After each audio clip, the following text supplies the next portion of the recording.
Hello everyone, it's Dr. Locklear here, and today we are going to be talking about the concept of cellular regulation. You should have already been able to listen to your audio on cellular regulation, and so we're going to tie into cancer and what happens with these cells when someone contracts cancer.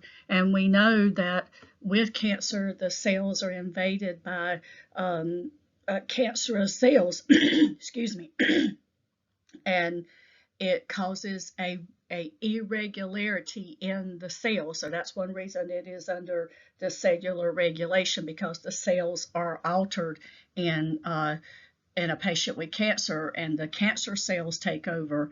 This chapter is long, and this recording I'm sure is going to be at least an hour long. So please take the time to listen to it, you know, several times. So let's get started.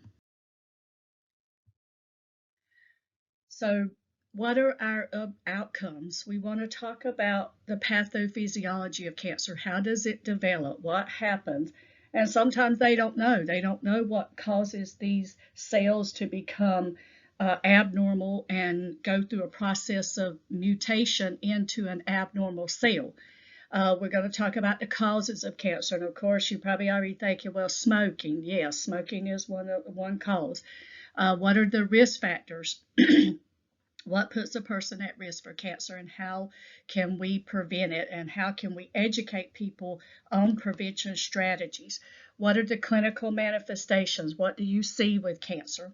How is cancer diagnosed? How does the interprofessional team collaborate care based on these diagnoses? What kind of care will this person need? Radiation, chemo, PO meds, home care, hospice care, many different things. Differentiate considerations for care of patients with cancer across the lifespan. Cancer is no respecter of persons. It affects newborns to the oldest person living. Apply the nursing process and looking at culturally competent care. How do we assess a patient with cancer? What nursing diagnoses are pertinent? What are our plans and outcomes? And it's different for every patient. We may have the same kind of cancer, but we have different strategies when these interventions are implemented. Everybody needs something different. So what is cancer? Cancer is a group of complex diseases whose manifestations depend on the affected body system. Notice it said manifestations, and it depends on the body system and the different type of cells that are involved. It is marked by uncontrolled growth and the spread of abnormal cells. Cancer cells result when normal cells mutate and become abnormal.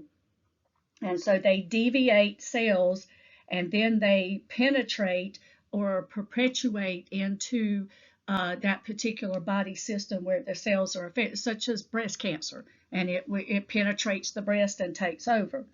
It can affect any body tissue. Nursing care of the patient with cancer is holistic, comprehensive. You want to focus on cancer not as one disease, but as many diseases.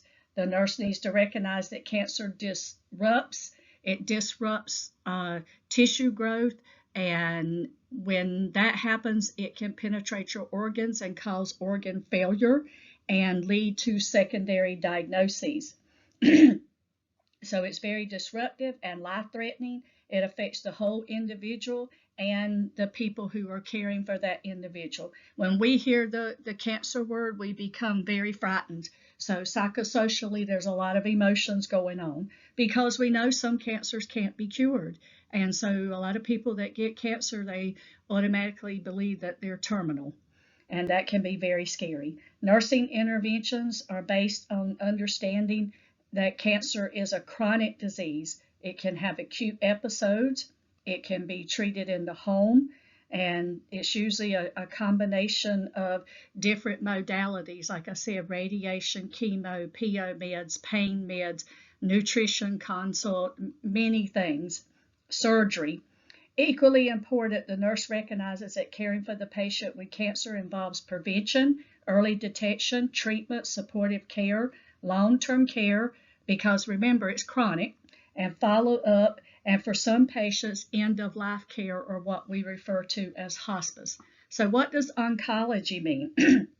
So oncology is the study of cancer. So if you're working in a hospital and you see an oncology unit, those patients on that unit usually are patients that are diagnosed with cancer. It can be doctors who specifically specialize in caring for patients with cancer, by medical doctors, surgeons, radiologists, immunologists, because we know that immunotherapy is being used now to help introduce cells that can become good cells, and I'll just put it in easy terms for you to understand that. The oncology nurse has received specialized training in cancer care and treatment.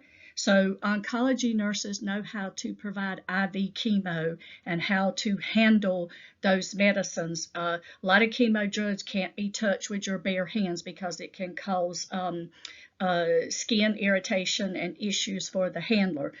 We have to make sure that we're wearing gloves and we're disposing them in the proper area to be disposed. And we have to teach the families and patients that as well. So they have specialized training in cancer care and treatment, and is an important and significant member of the oncology team. Collaboration among healthcare professionals such as surgeons, oncologists, nurses, social workers, case managers, home health, whatever they need, hospice care. They ensure the most effective care and treatment for the patient with the cancer. So many people, once you've been diagnosed with cancer, you will see an array of people to help take care of you. So what is the pathophysiology? A neoplasm. So what's a neoplasm? It's a mass of new tissue, a collection of cells.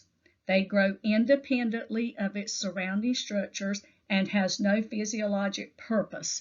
So it's an abnormal growth of cells that don't do anything but take up space or penetrate tissues, penetrate organs, and then it causes the organ and the tissues not to be able to function. And eventually it uses up all the nutrients and nourishment that these tissues have, and that's what keeps it growing. Hormones can make a neoplasm grow, and as it gets bigger, it takes up more and more space, and it eventually shutting down those organs and they can't function properly. So in other words, there's a mass there that shouldn't be there. It serves no purpose. The term neoplasm is often used interchangeably with the word tumor, which means swelling. Neoplasms are said to be autonomous, and autonomous means they work on their own. They don't need anything. They don't need to attach to an organ. They just grow because the cells are mutating for some reason. They grow at a rate uncoordinated with the needs of the body. They share some of the properties of the parent cells, but with altered size and shape, as I was saying a while ago. They do not benefit the host. They are actively harmful. So, neoplasms, it's a tumor, and it serves no purpose. Neoplasms are not completely autonomous, however, because they require blood supply with nutrients and oxygen to sustain their growth. And that's what I was saying. They take up the nutrients and oxygen that the tissues and the organs normally would use. Benign, and you need to know this word, benign versus malignant. Benign is a growth that does not endanger life or health. It tends to not reoccur after treatment. Malignant growth is one that, if not treated, will recur, continue to grow, and spread to other sites in the body, ending in death. So we definitely want, if you have to have a situation like this, you definitely want one that is benign. So that's the best way to do it. Benign neoplasms, they're localized, so they don't really penetrate. They stop growing when they reach their boundaries of another tissue. So they're kind of encapsulated, and they're kind of surrounded by their own little wall. They're easy to remove, and they usually don't come back. If they do come back, a lot of times they do come back benign again. Sometimes they do come back and they are malignant. Respond to the body's homeostatic control, so the body's able to fight these. They grow slowly and they remain stable in size. They're typically harmless, but can be destructive if tumors can get big even if they're benign, and they can obstruct organ function. So it gives you some examples here, like a benign in the brain or the spinal cord can cause increased intracranial pressure. And we don't want our pressure in the brain to be increased. Under malignant neoplasms, you have some terms called invasion and metastasis. Invasion is where it cuts through the surrounding tissue. It can cause bleeding, inflammation, and necrosis or death of the tissue. So they grow aggressively. They do not respond to the body's normal ability to fight infection.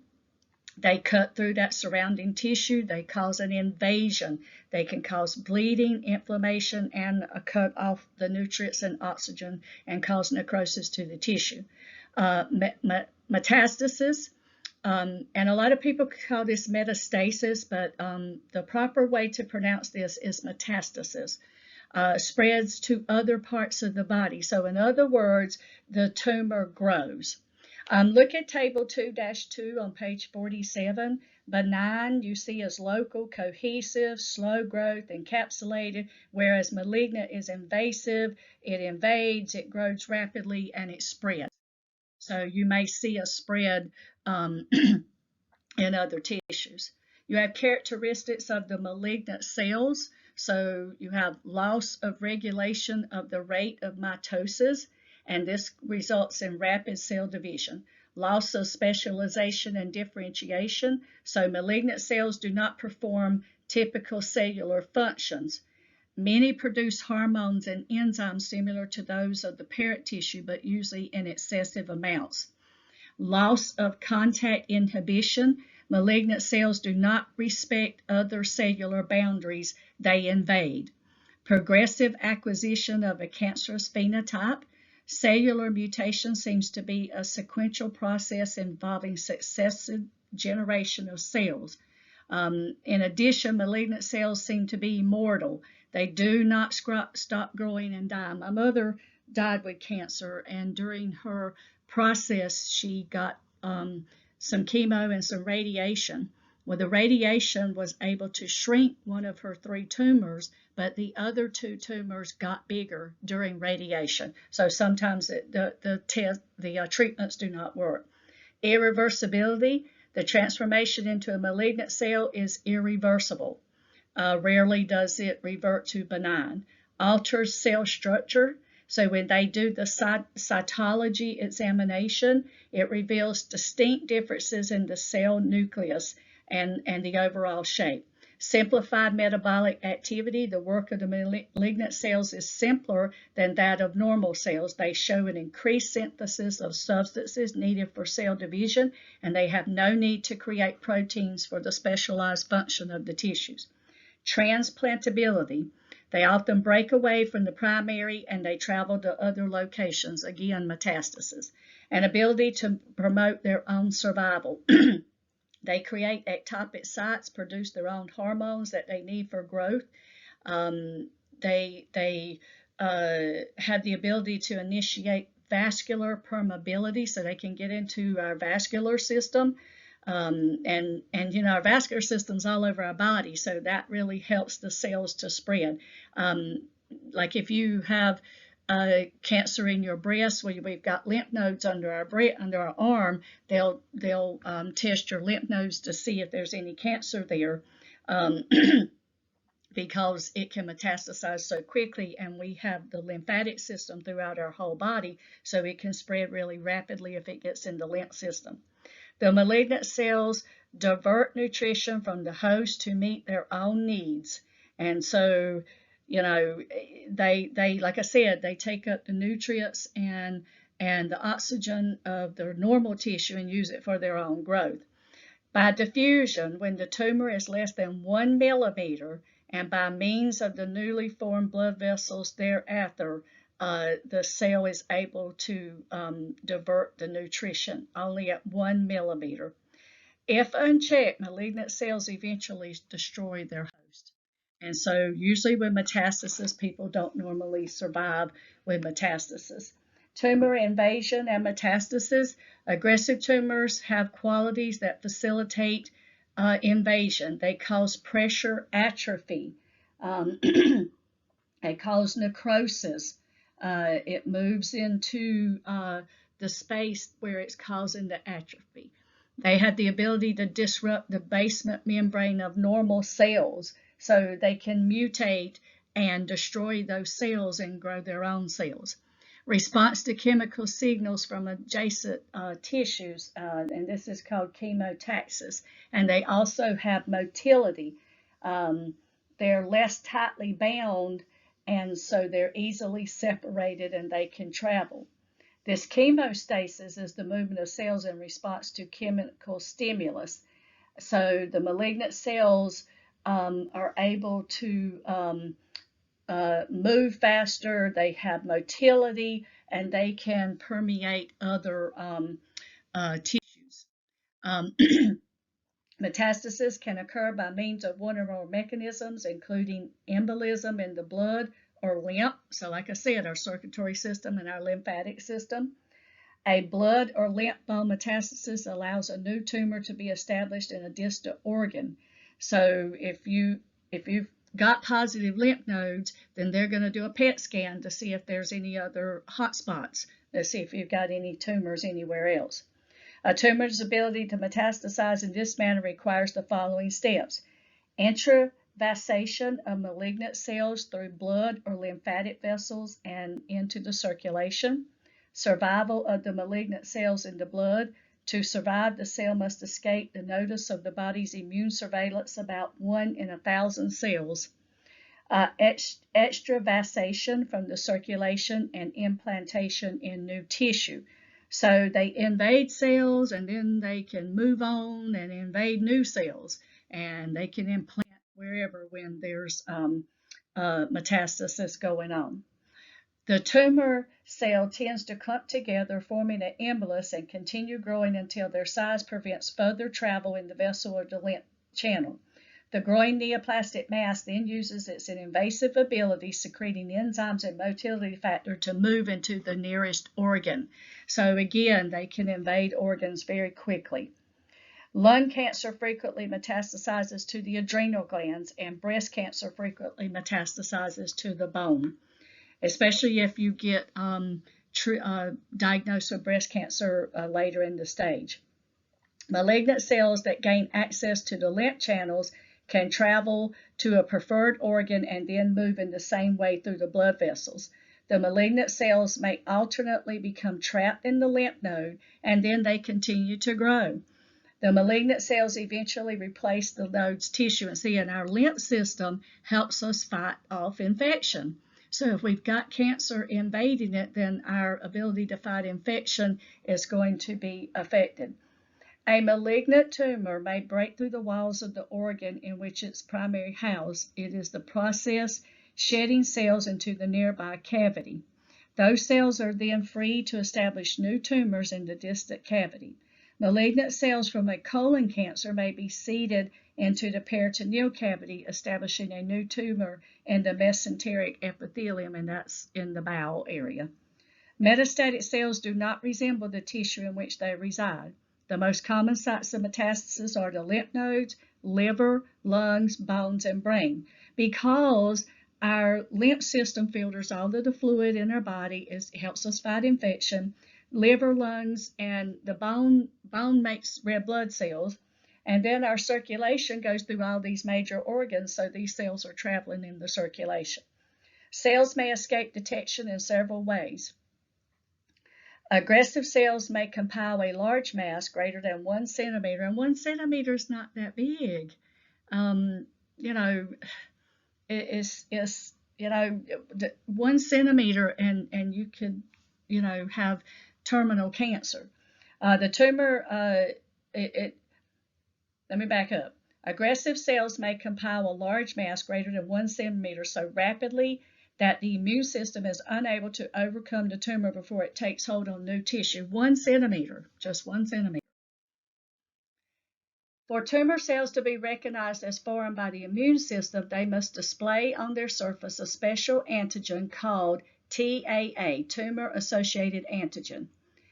Some oncogenic viruses depress the expression of TAA on infective cells. Some tumors in advanced stages of growth no longer display TAA. Such tumor cells escape detection as they travel through the blood.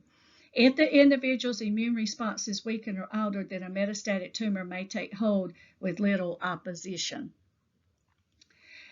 The time it takes for metastasis to occur is extremely variable and often difficult to predict. We don't know how fast it's going to take over. We just don't know. The aggressiveness and location of the tumor and the state of the individual system determine whether and how rapidly the metastasis will occur.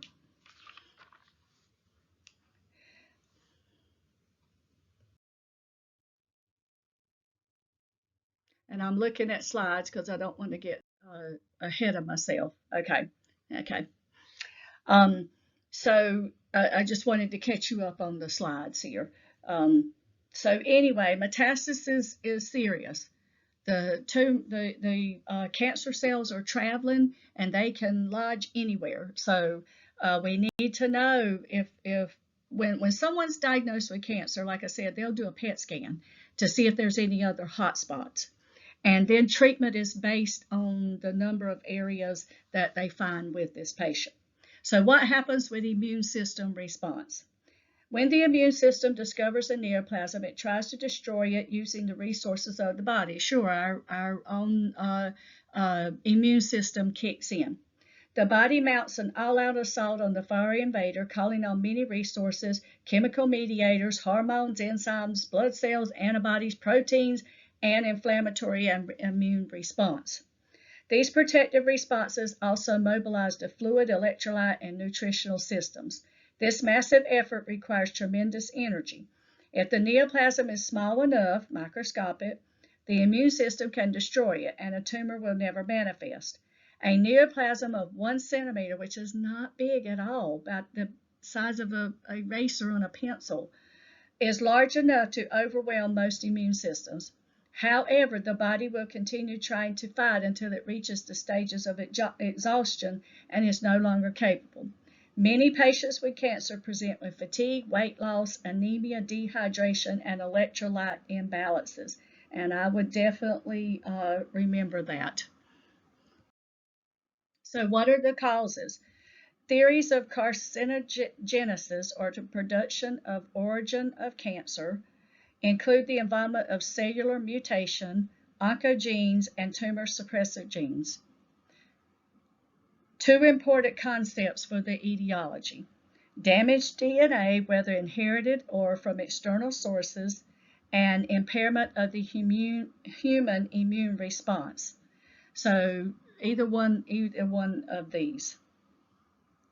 The theory of cellular mutation suggests that carcinogens, which are cancer-causing substances, cause mutation in cellular DNA. So according to this theory, the carcinogenic process, there's 3 stages: the initiation, promotion, and progression. The initiation stage involves permanent damage in the cellular DNA as a result of exposure to a carcinogen, radiation, chemicals, cigarette smoke. There's over 4,000 chemicals in a cigarette that was not repaired or that had a defective repair. Promotion may last for years and includes conditions such as smoking, alcohol use, repeatedly affecting the cells, repeated use. In the progression stage, further inherited changes acquired during cell replication develop into a cancer cell. So what are oncogenes? These are genes that promote cell proliferation and are capable of triggering cancerous characteristics. Oncogenes can be classified according to their overall function. Several oncogenes and their relationship to human cancers have been identified, such as the BRCA1 and 2 are usually seen with breast cancer patients. And so, you've got specific markers. Some of the other things that they look at is a decrease in the body's immune system, such as being exposed to the cytomegaloviruses, which frequently occur in patients who are HIV positive, are associated with a higher risk of Kaposi sarcoma. And we'll talk about that in 211 when you get to 211. We'll talk about AIDS and HIV. Tumor suppressor genes normally slow cell division or repair errors in DNA. They tend to work against the growth of cancer cells. Tumor suppressor genes can become inactive by deletion of mutation. Inherited cancers have been associated with inactivation of tumor suppressor genes. For example, abnormalities in TP53, a suppressor gene, have been associated with over half of human cancer. So these genes, they're not working, they're abnormal, and so they don't do what they're supposed to do, and the tumor takes over. We're exposed to many things, and we never know what our body's fighting off. So what are some of the causative agents? The carcinogens may be external chemicals, radiation, viruses, or internal hormones, immune conditions, inherited mutations. 10 or more years often pass between exposures or mutations and detectable cancers. Carcinogens can be categorized into two groups. Genotoxic carcinogens, which directly affect or alter DNA and cause mutations, and promoter substances, which cause other adverse biological effects, such as cytotoxicity, hormonal imbalances, altered immunity, or chronic tissue damage. Promoter substances do not cause cancer in the absence of previous cell damage or the initiation phase. They often require high-level and long-term contact with the altered cell. Although everyone comes into contact with a vast number of substances, and like I said, we all come into contact, that are considered carcinogens, such as secondhand cigarette smoke. We all get exposed to that. Not everyone develops cancer. Some people smoke all their lives and never get cancer. Other factors such as genetic predisposition, impairment of the immune response, and repeated exposure to carcinogens are necessary for cancer to develop. So sometimes, you can do these things and still not get cancer. Viral infections may play a role in the cell mutation that can progress to malignant cells. Normal aging, sometimes just getting older because our body loses the ability to fight. Immune system dysfunction decreases an individual's susceptibility to fight off these carcinogens. Viruses play a significant role in weakening the immune system against cancer, such as HIV, which infects these helper T cells or lymphocytes and monocytes. And so they develop cancer such as called Kaposi sarcoma.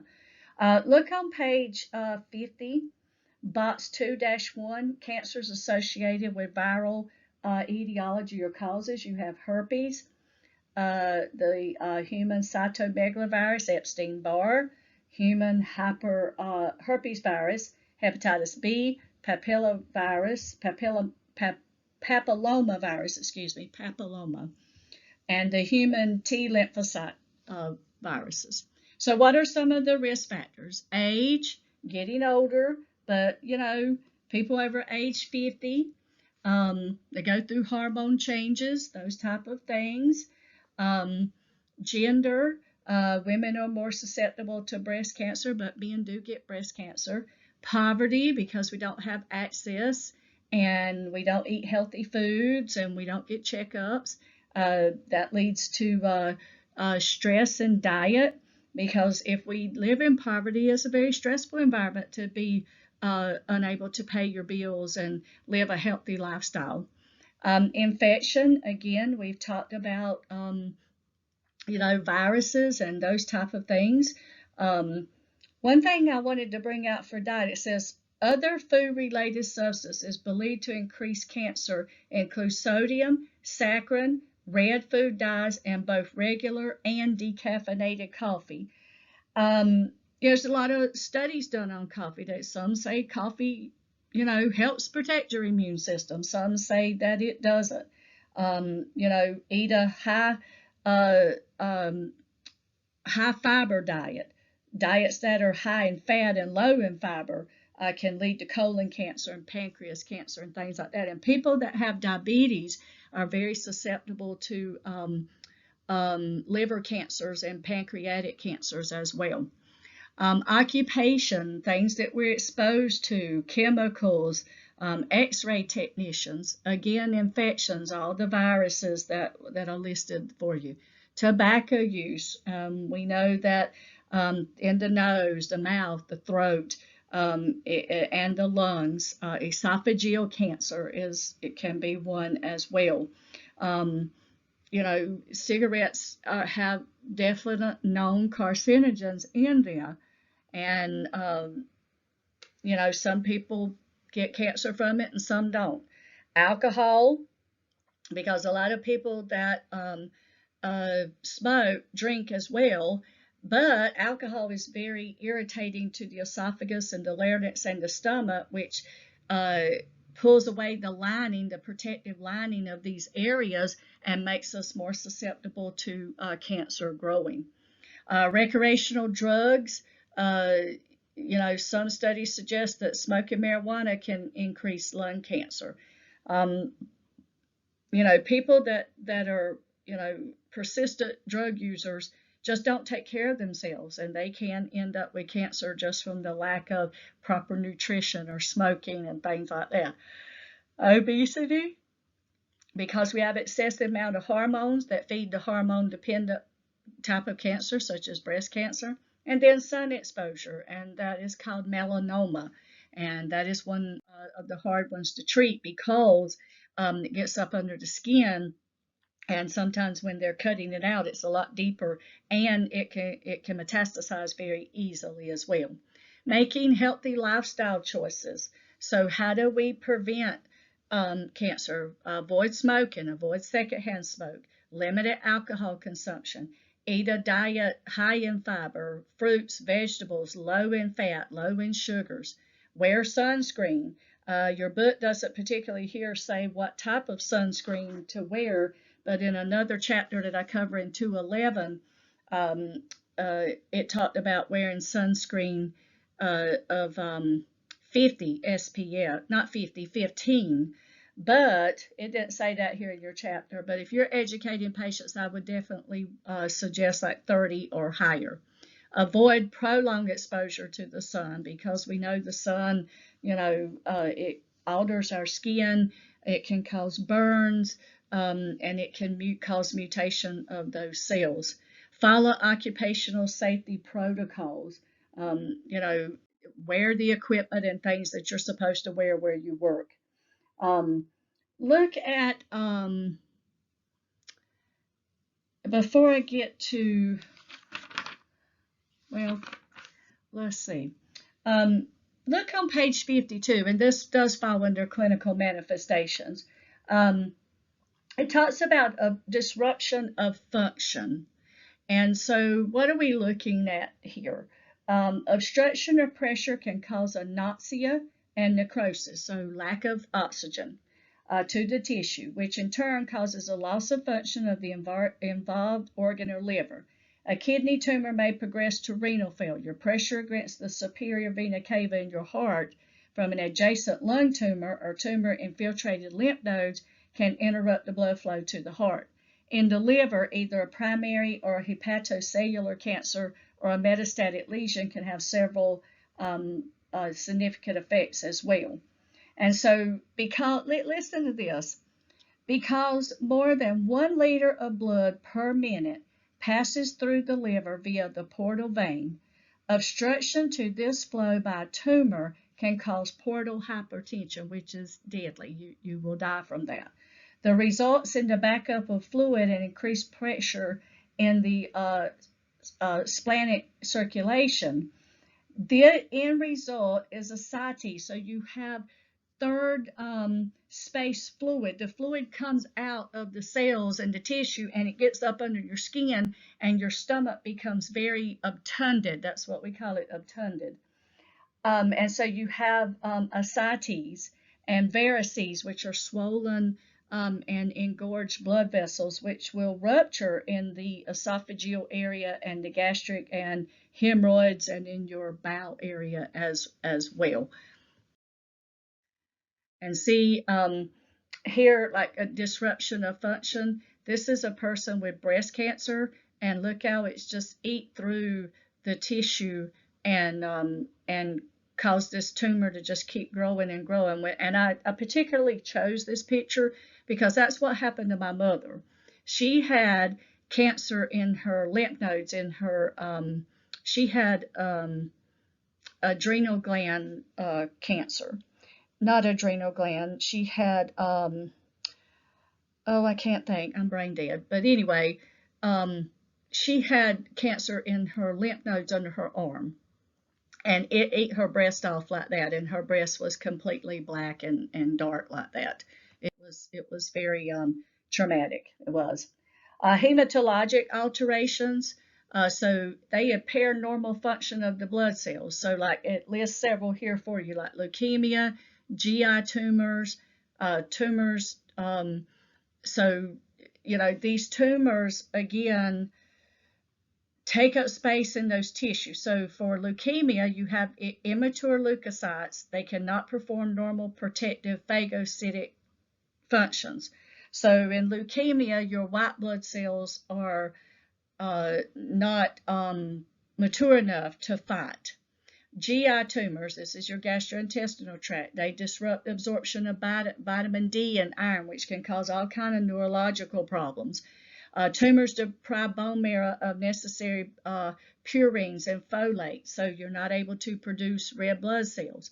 Renal cell carcinoma produces its own erythropoietin hormone, causing excessive numbers of RBCs, and they're no good because they're immature. And so, you've got disruption of function, you've got hematologic alterations, and then infections. If the tumor invades and connects two organs through a fistula, that's the opening a hole between two organs, it can cause infection. So say I had a tumor in my cervical area, and it ate through the wall of my cervix and got into my bowel. And now there's a hole in my bowel, and I've got this fistula, so I can get bowel into my vaginal area. It could cause all kind of problems. As tumors destroy viable tissue and their own source of nutrition, they experience necrosis and septicemia. And septicemia is deadly. It's very hard to turn, because you're septic, your whole body's infected. If the tumor breaks through the skin, then you have a risk of infection. Just like my mom, the tumor broke through, it ate her breast off, and she ended up with an infection called Pseudomonas. If you've ever smelled a bag of potatoes that smell rotten, that's the way my mother's breast was. It smelled like a bag of rotten potatoes. And it was because she had Pseudomonas. If you ever smell it, you guys, you'll never forget it, trust me. Malignant involvement of organs or tissues of immunity. So once they invade these our immune system is impaired. And metastasis, again, usually affects the liver, the bone marrow, the intestines, the lymph nodes. And if you get it in the lymph nodes, it's going to spread. Hemorrhage, again, it can eat through and cause severe bleeding. And I'll tell you the story. I had a patient many years ago when I was young into nursing, and she had cancer of the throat, and it ate through, and her whole neck, all the skin around her neck was eaten off, and it was just raw tissue there. And we would have to wrap her neck with Vaseline gauze to keep it from bleeding through. And one day, the cancer ate through the jugular vein in her neck on the left side. I will never forget it. And she bled to death while we stood there and held her hand. And the blood was just shooting from her jugular vein to the foot of the bed. I can still see that. And there was nothing we could do. It had ate through the vein. We tried to put pressure on it, and it wouldn't stop. And she bled to death. It was a terrible, terrible experience. Anorexia and uh, Ataxia syndrome or wasting syndrome. That's what it is. Look at the picture here. This person just wastes away. They're very malnourished. They have weight loss. They lose muscle mass. The neoplastic cells divert nutrition to their own use. And so they are called ataxia, or again, wasting syndrome. Um, these patients look very what we call emaciated, very thin, very frail. All you can see is their bone structure. They have anorexia, malnutrition. It just eats away at them until they die. It's people just really lose weight. I've seen patients go from 200 pounds and weigh 60 pounds when they die. It's just terrible. The tumor secretes substances that decrease the appetite, so they don't have no appetite. The metabolic rate increases because the body's trying to fight, it's trying to hold on, it's trying to, survive, and it can't. And then cancers of the GI system impair any type of nutrient, because a lot of these patients end up tube feeding, and they still waste away. That CATSIA syndrome, um, it's just a wasting, again, your body, you literally skin and bones. Um, Paraneoplastic syndromes, these are rare disorders triggered by autoimmune system responses. They may also result from production and release of the tumor markers. Um, so you may see symptoms occur away from the site of the tumor itself, and it may involve other systems. They're rare disorders triggered by autoimmune system response. When a tumor develops, this response may cause the body to produce antibodies to attack and destroy the tumor cells. Paraneoplastic syndromes may also result from the production and release of physiological active substances such as hormones by the tumor, known as tumor markers. These symptoms of these syndromes occur away from the site of the tumor itself and may be early warning signs of cancer and indicate complications, breast, ovarian, and renal. Cancer is very painful. Um, If the patient tells you they're in pain, they're in pain. Neuropathic, bone pain is very painful. Visceral pain, that's your organs and soft tissues. Phantom pain, if they've taken off a body part. And breakthrough pain, the medicine's not holding the pain and it breaks through before the next dose is due. So you may have to give like a Dilaudid and then give something else in 2 hours, and then give Dilaudid the next 2 hours. Types of pain: acute, well defined. It occurs, rapidly. It has a rapid onset. Chronic pain lasts greater than 6 months, and it never goes away. It may change their personality and alter their lifestyle.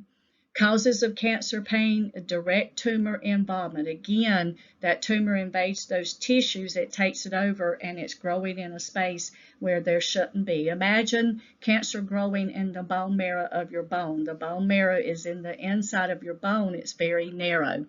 Side effects and toxic effects of cancer therapies: radiation burns the skin, chemo kills the good cells with the bad cells, and your exemplar here actually talked about that. It is a poison, and so it it it sometimes the benefits of chemo outweigh the risk, but people lose their hair, they're nauseated, they lose weight, it kills off their immune system, but it's getting rid of the cancer cells, and once the cancer cells are gone, then there's a period of time for the patient to recuperate. Psychologic stress, I said that in the beginning. Grieving because they feel it's a death punishment. Guilt, I'm being punished. They're angry, they have fear, because nobody wants to die. And when you've been told that you have terminal cancer, it's very stressful, it's very scary. Oncologic emergencies: tumor lysis syndrome. Look on page 54. Metabolic emergencies result from the lysis, dissolving, or decomposing of tumor cells, a process called tumor lysis syndrome. Cellular lysis leads to the release of intracellular contents into the circulation, causing hyperkalemia, hyperuricemia, and hyperphosphatemia. Consequences of this syndrome may include cardiac arrhythmias, renal failure, and death. Also, although usually associated with rapid cell lysis due to chemotherapy. So tumor lysis syndrome, the chemo is doing what it needs to do. It's killing off these cells, but in the process, it can release these electrolytes here and cause major problems. A second type of metabolic emergency is septic shock. During periods of immune suppression, the patient is vulnerable to overwhelming infection. Like I said, when you're getting chemo, it kills the good with the bad, and it will affect your immune system, and so you're susceptible to severe infections. And then a third type involves the development of cancer-related hypercalcemia, elevated calcium. When cancer causes bone to break down, the calcium that is released into the circulation may lead to hypercalcemia. Administration of medications such as biphosphates, which stop bone breakdown. So they may have to get on some of these other medications. And then you got hematologic emergencies. It suppresses bone marrow or infiltration of brain and respiratory tissue with high numbers of leukemic blast cells. Bone marrow suppression results in anemia and thrombocytopenia, decreased platelets. And if we have decreased platelets, we can bleed out. It also leads to bleeding from the nose, mouth, eyes, ears, and easily bruising. That needs to be addressed. You need to notify the healthcare provider before you give any other medication. Let them know that. Another thing can develop called disseminated intravascular coagulation, and you'll learn more about this in maternity as well. When DIC occurs, the body's intricate clotting mechanisms are impaired, may lead to rapid profuse blood loss, and is life-threatening. So what happens in DIC, the blood loses the clotting factors, and it's not able to clot, and the person bleeds out. And once it gets to a certain stage, it cannot be reversed, and they will bleed to death.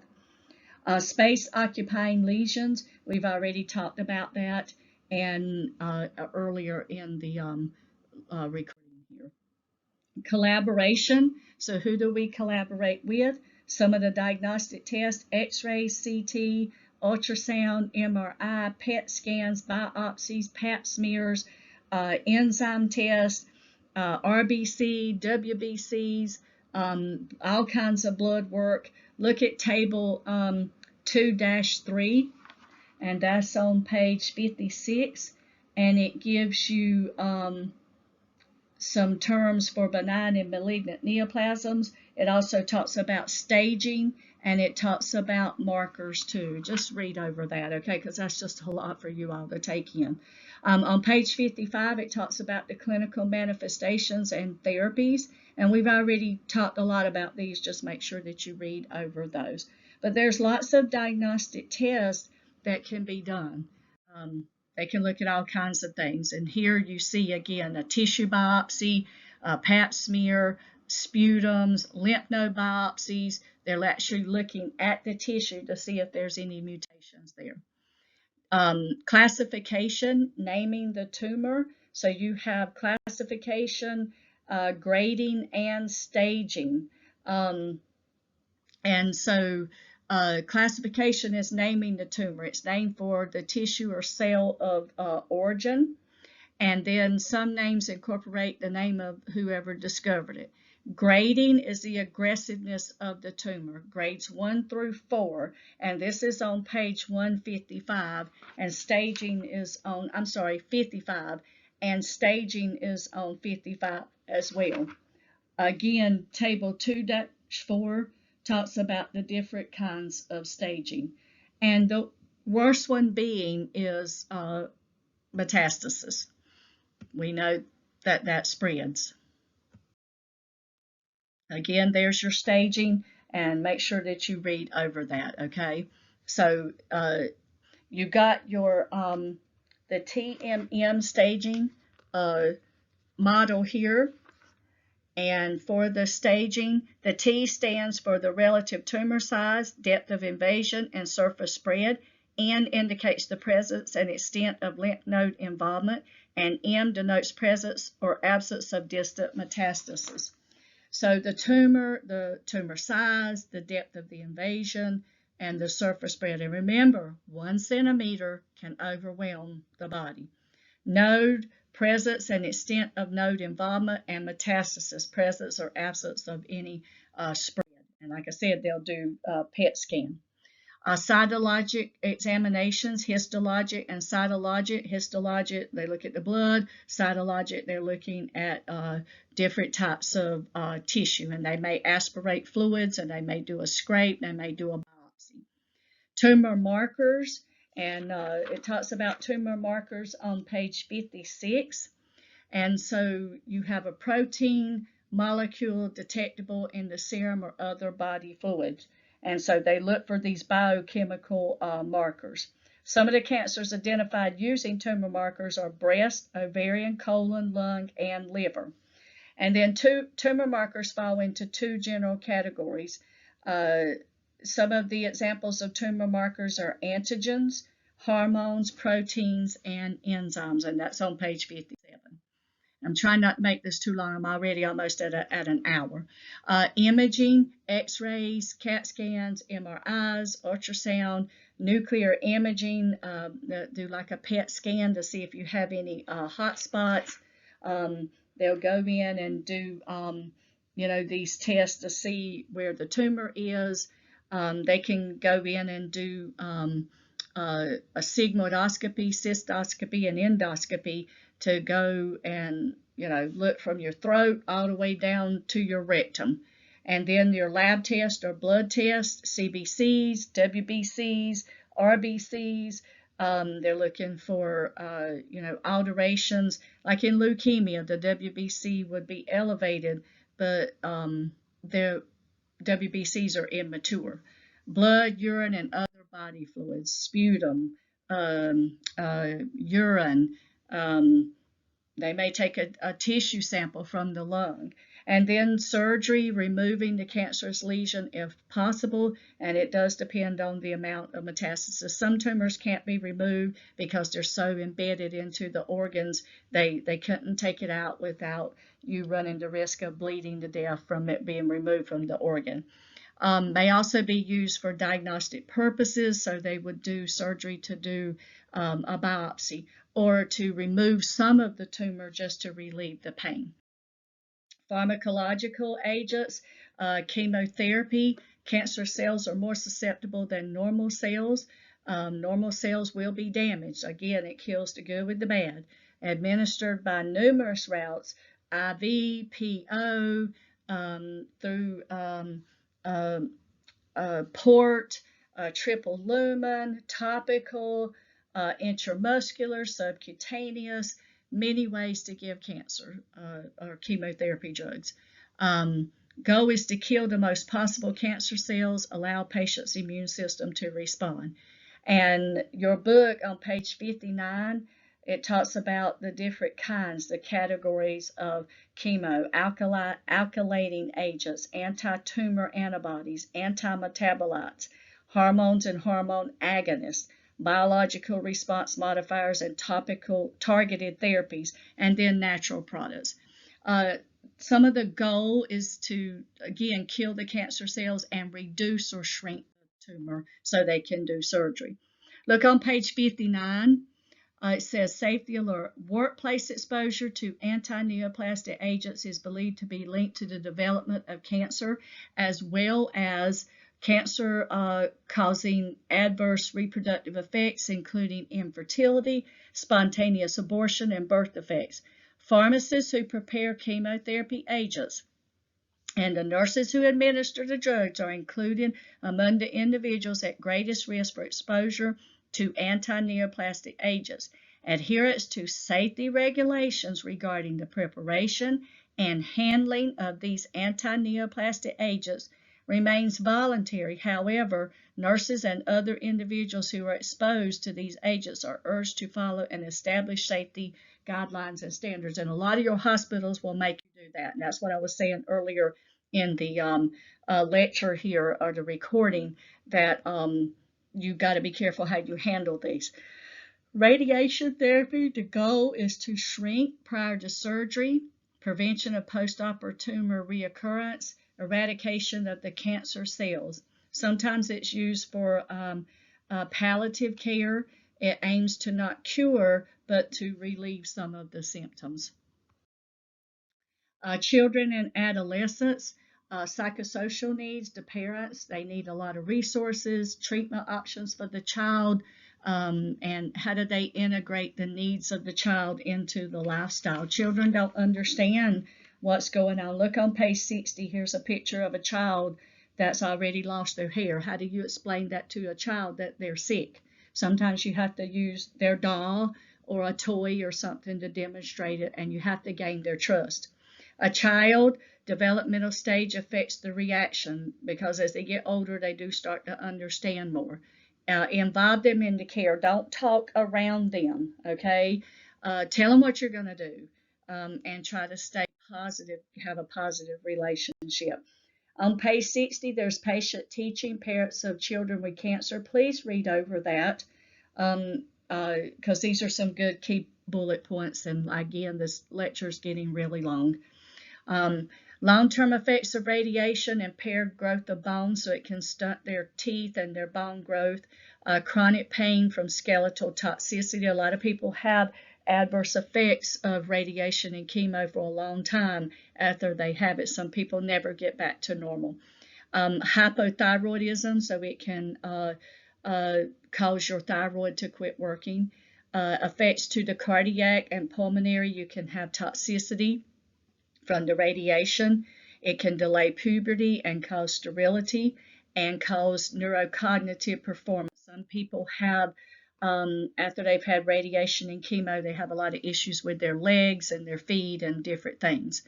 Long-term effects: cardiomyopathy, so you've got issues with your heart, pulmonary toxicity, renal damage, hearing loss, permanent hearing loss, cataracts, learning disabilities, and infertility.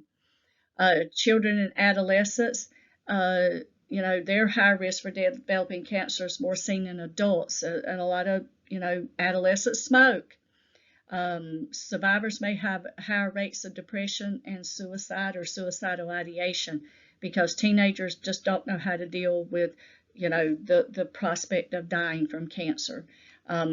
You may also have positive feelings of hope.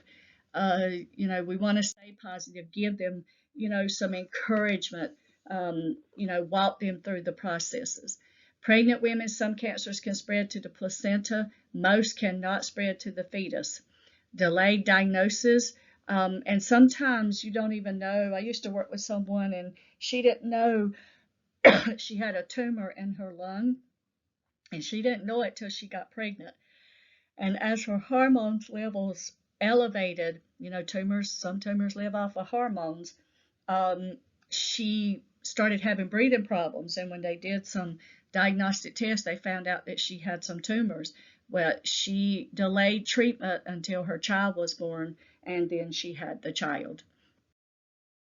And then older adults, 60% of cancers occur, so the older adults more susceptible, do not respond to cancer treatment in the same way adults do. Because we're older, we have physiological changes. We have comorbidities that make us less likely to be able to fight.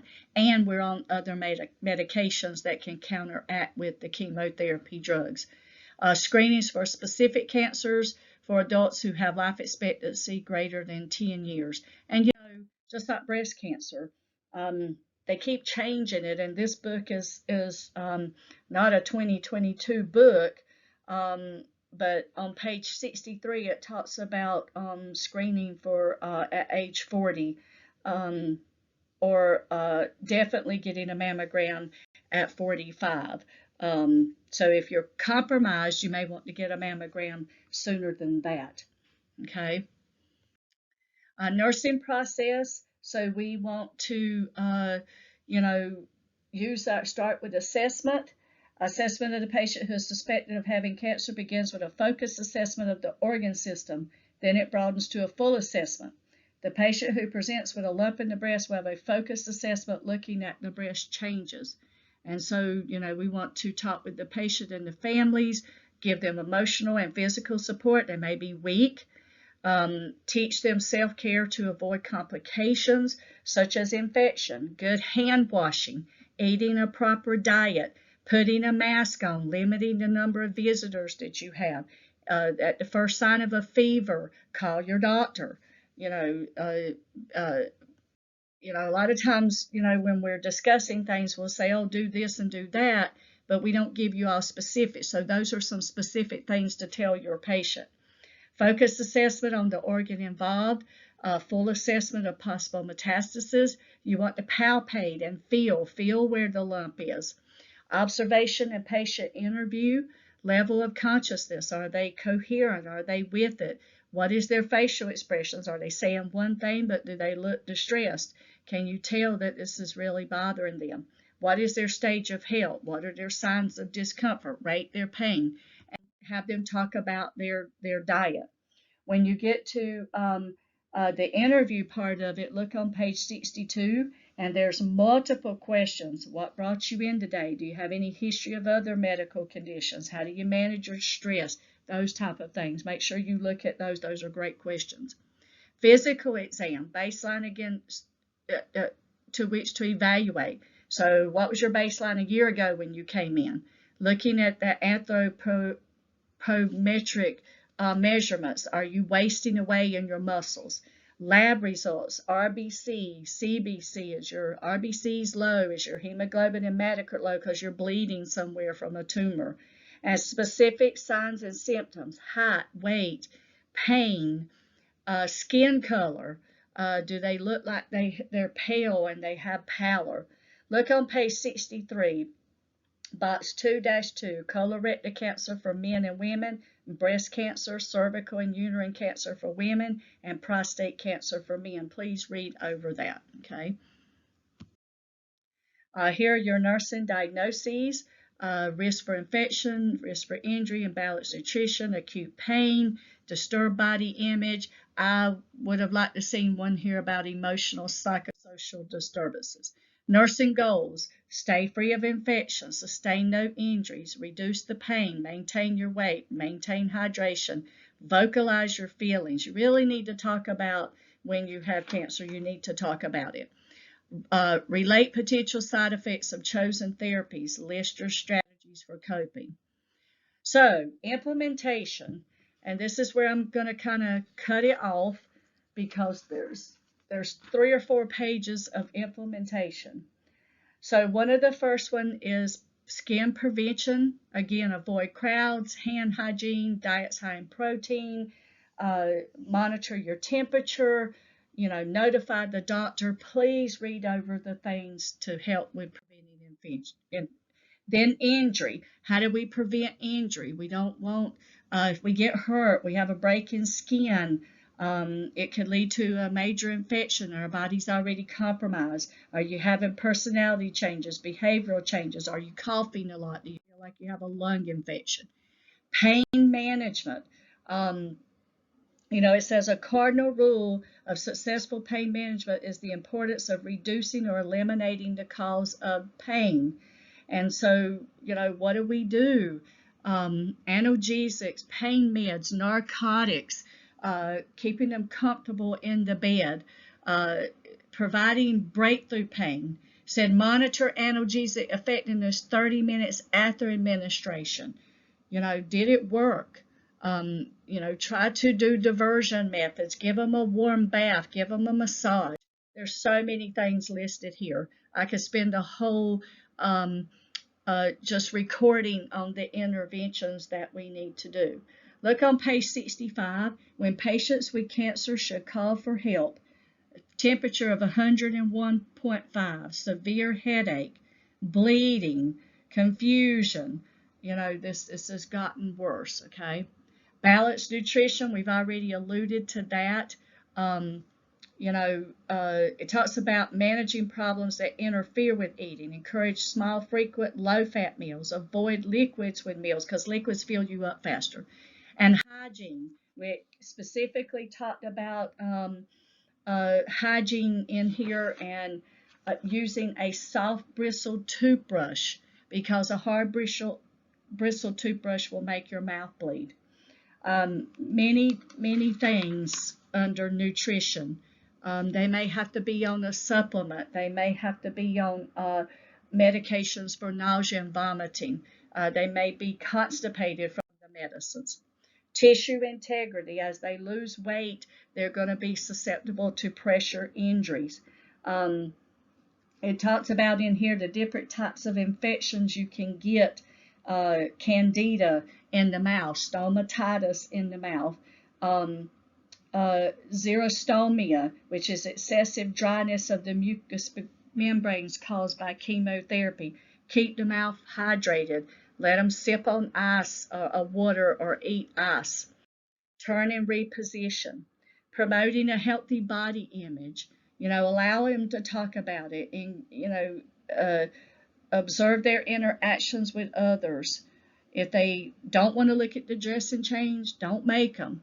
Teach them, to participate in the care that they're getting. Hair loss. Oh, hair loss is such an issue. Wigs and some of these things need to be done before they start having the chemo and the radiation so they're prepared. Healthy grieving, and this finishes it up. You just want to let them grieve. Let the families grieve. If they need to cry, let them cry. It's okay.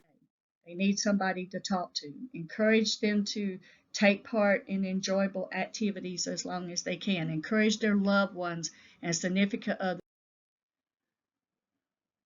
So, let the patient participate and, let them be a part of it. Let them talk and let them, do the things that they need to do.